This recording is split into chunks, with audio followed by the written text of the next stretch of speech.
देख बहू, तुझे रोज रोज इस तरह से टोकना मुझे बिल्कुल पसंद नहीं। तुझे इतना समझाती हूँ, तुझे एक बार में नहीं समझ में आता। क्यों करती है तू ऐसे? माँ जी, आप मुझे टोकती ही क्यों हैं? मैंने कितनी बार कहा है यह सब मैं नहीं पहन सकती। शादी की है तो यह सब तुम्हें पहनना ही होगा। ये सब तुम्हारी मनमर्जी यहाँ पर बिल्कुल नहीं चलेगी। शादी की है मतलब क्या? ये सब मैं क्यों पहनूं? अरे आप, मैं ये सब नहीं पहन सकती। आप अपने बेटे को क्यों नहीं पहनाती? उसे पहनाइए ना ये सब। मैंने एक बार कह दिया, नहीं नहीं बस नहीं। इनके घर में रोज का यह मामला बन गया था। दोनों सास बहू के बीच अक्सर इसी बात को लेकर तर्क हुआ करती थी। लेकिन यह बात थी क्या?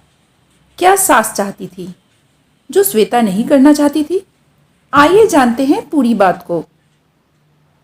श्वेता के कुछ ही दिन पहले नई नई शादी हुई थी।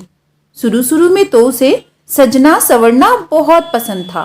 वह पूरी दुल्हन की तरह सस्ती थी और संवरती थी। लेकिन क्योंकि श्वेता एक नौकरी पेशा स्त्री थी, उसे ऑफिस भी जाना पड़ता था। इसीलिए रोज रोज सजना संवरना उसके बस की बात नहीं थी। अब उसने साज श्रृंगार बंद कर दिया था। अब तो वह मांग में सिंदूर, माथे पर बिंदिया, हाथों में कंगना, पैरों में बिछिया और पायल भी पहनना छोड़ चुकी थी। इस बात को लेकर ही उनके घर में आए दिन झगड़ा हुआ करते थे। श्वेता के पति दीपक को इन बातों से कोई परेशानी न थी, परंतु दीपक की माँ घर में अक्सर झगड़ा करती थी इसी बात को लेकर कि श्वेता सुहाग की निशानी को मिटा रही है, अपशगुन कर रही है, उनके बेटे का अनिष्ट चाहती है। अतः यह एक बहुत बड़ा मुद्दा बन चुका था। तो फ्रेंड्स, आपको क्या लगता है, श्वेता की सास का इस तरह से सजने संवरने को लेकर रोज घर में कलह करना, क्या यह सही था? सिंदूर लगाने के न सिर्फ धार्मिक महत्व है, बल्कि इसके वैज्ञानिक कारण भी बताए गए हैं। सिंदूर अनिद्रा, सिर दर्द, याददाश्त का कमजोर होना, मन की अशांति को दूर करना और चेहरे की झुर्रियां जैसे समस्याओं को दूर करता है। इससे ब्लड प्रेशर तथा पीयूष ग्रंथि भी नियंत्रित होती है, जिसके कारण इससे एक शारीरिक महत्व भी शामिल हो जाता है। इससे स्त्रियों में चिड़चिड़ापन भी कम होता है। सिर के जिस स्थान पर सिंदूर लगाया जाता है, वहां मस्तिष्क की एक महत्वपूर्ण ग्रंथि होती है, जिससे ब्रह्मरंध्र कहते हैं। यह अत्यंत संवेदनशील, सेंसिटिव और बहुत ही कोमल होती है दोस्तों। यह मांग के स्थान यानी कपाल के अंत से लेकर सिर के मध्य तक होती है। महिलाओं को यह तनाव से दूर रखते हुए यह मस्तिष्क को हमेशा चैतन्य अवस्था में रखती है। सिंदूर शरीर के ब्लड प्रेशर को कंट्रोल में रखती है और इसमें कोई संदेह नहीं है कि सिंदूर जो है वह हमारे सौंदर्य को भी बढ़ाती है। सिंदूर हल्दी, चूना और मरकरी से बना होता है। मरकरी बॉडी के टेम्परेचर को कंट्रोल में रखता है, स्ट्रेस भी कम करता है, ब्रेन को शांत रखता है। दोस्तों, कोलकाता के सिंदूर के विशेष फायदे हैं। कोलकाता का सिंदूर बहुत ही मशहूर है, लेकिन वाकई जो सिंदूर पहले चूने और मरकरी से बना होता था, हल्दी, चूना और मरकरी से बना होता था, जो हमारे लिए बहुत ही फायदेमंद होता था, लेकिन अभी उस सिंदूर में वह प्योरिटी नहीं रह गया है। इवन वह हमारे फायदे की जगह हार्मफुल हो गया है। इसलिए अब सिंदूर पहनना पहले की तरह फायदेमंद या ज़रूरी नहीं रह गया है। सिंदूर का लाल रंग जो होता है वो ब्लड और आग का प्रतीक होता है और यह सिर के बीच मांग में लगाया जाता है, जहां बॉडी का मेन नसें जो होते हैं वो मौजूद होते हैं। इससे बॉडी के चक्र जो है वो एक्टिव हो जाते हैं, जिससे बॉडी में पॉजिटिविटी आती है। बेकिंग सोडा, नींबू जो होती है और हल्दी, इसको मिला के अगर आप सिंदूर बना सकते हैं, कोई भी एसेंस वगैरह जो है, ऑयल जो होते हैं वो खुशबू वाली कुछ भी डाल के अगर आप उसे बनाकर लगा सकते हैं, तो वह आज भी आपके सौंदर्य को तो बढ़ाता ही है दोस्तों, साथ ही साथ यह आपको बहुत ही फायदा पहुंचाता है। दोस्तों, जब चूड़ी पहनने की प्रथा बनाई गई थी, उसके पीछे हमारे पूर्वजों की यह मानसिकता थी कि उस समय पुरुष जो है वो खेतों में काम करते थे और जंगलों में काम करते थे, तो उनका पूरी तरह से फिजिकल एक्टिविटी हो जाता था, जिसके कारण वो स्वस्थ रहते थे। जबकि औरतों के कार्य को हमेशा पुरुषों की तुलना में कम माना गया है, या माना गया है कि औरतें जो है वो घर का काम करती है, उनका उतना फिजिकल एक्टिविटी नहीं होता है, जिसके कारण वो हाई ब्लड प्रेशर की समस्या उनमें देखी जाती है। उसी हाई ब्लड प्रेशर की समस्या से बचाने के लिए घर की महिलाओं को चूड़ियाँ पहनने की सलाह दी जाती थी। क्यों कहते हैं कि सुहागिन को पैरों में, अपने पैर की उंगलियों में बिछिया पहनना चाहिए। पाँव के बीच की 3 उंगलियों में बिछिया पहनने का चलन है। यह उंगली की नस महिलाओं के गर्भाशय और दिल से संबंध रखती है। पैर की उंगली में रिंग पहनने से गर्भाशय और दिल से संबंधित बीमारियों की कोई गुंजाइश नहीं रहती है। दोस्तों, बिछिया सोने व चांदी की होती है। इससे पहनने से सेहत पर अनुकूल प्रभाव पड़ता है। चांदी ध्रुवीय ऊर्जा से शरीर को ऊर्जावान बना देती है। यह मन को शांत भी रखता है।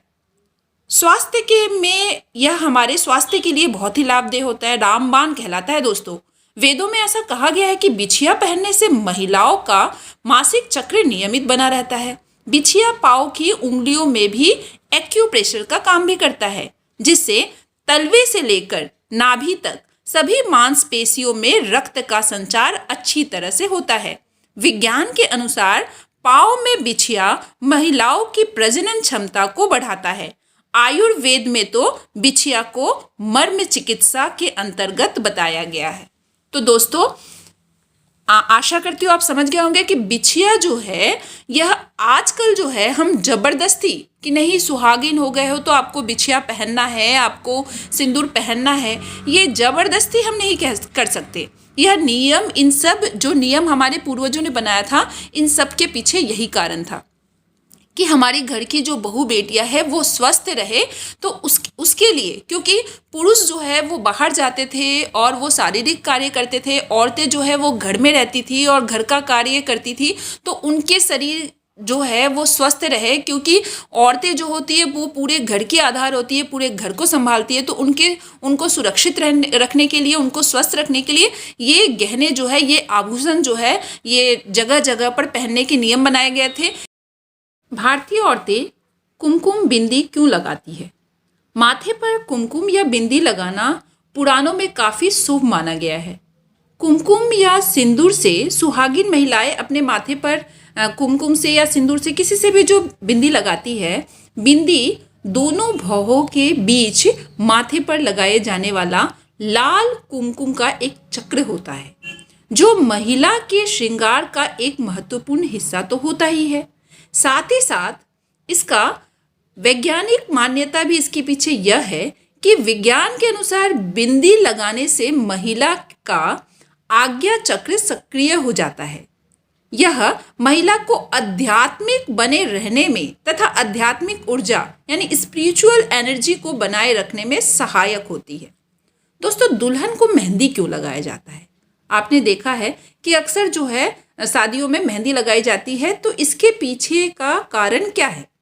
मेहंदी को सुहाग का प्रतीक माना जाता है, क्योंकि इसके बिना सुहागन स्त्री का श्रृंगार अधूरा माना जाता है। मान्यता यह भी है कि जिस लड़की के हाथों में मेहंदी जितनी गाढ़ी रचती है, उसका पति उसे इतना ही प्यार करता है, ऐसा कहते हैं। लेकिन दोस्तों, इसका वैज्ञानिक कारण भी है। वैज्ञानिक मान्यताओं के अनुसार मेहंदी दुल्हन को तनाव से दूर रखने में सहायता करती है। मेहंदी की ठंडक और खुशबू दुल्हन को खुश व एनर्जेटिक बनाए रखती है, क्योंकि उस समय दुल्हन काफ़ी टेंस्ड रहती है, वो उससे एक भय घिरा रहता है। तो मेहंदी के कारण उसका दिमाग जो है वो सुकून अनुभव करता है, उसकी खुशबू से उसे एक खुशी का अनुभव होता है और वह तनाव से मुक्त रहती है। दोस्तों, साज श्रृंगार जो है यह हम अपने सौंदर्य को बढ़ाने के लिए करते हैं। यह जो ऐसा सोच लेना कि शादीशुदा है इसीलिए यह सब करना है और इसके लिए दबाव देना, यह बिल्कुल भी मैं इसे गलत मानती हूँ। अगर कोई भी महिला, कोई भी औरत जो है, कोई भी बेटी विवाह के बाद अगर वो सजना संवरना चाहती है तो वह उस पर ही निर्भर करता है।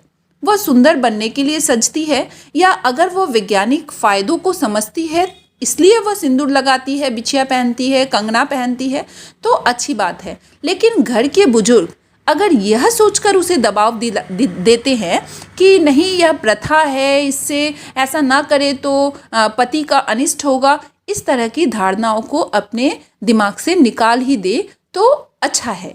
आप अपने बहू को और अपनी बेटियों को इन प्रथाओं के, ये साज और श्रृंगार करने के ये जो चूड़ी, बिंदी, कंगन, पायल, इन सब के आप कारण बताएं, क्योंकि इन सब के पीछे वैज्ञानिक कारण है। यह हमें कहीं से ना कहीं से फ़ायदा ही पहुंचाता है। तो उस फ़ायदे को दिमाग में रखते हुए आप साज श्रृंगार कीजिए या अपने आप को सुंदर बनाने के लिए, लेकिन सिर्फ नियम को पालन करने के लिए साज श्रृंगार करना कभी भी सही ना होगा दोस्तों।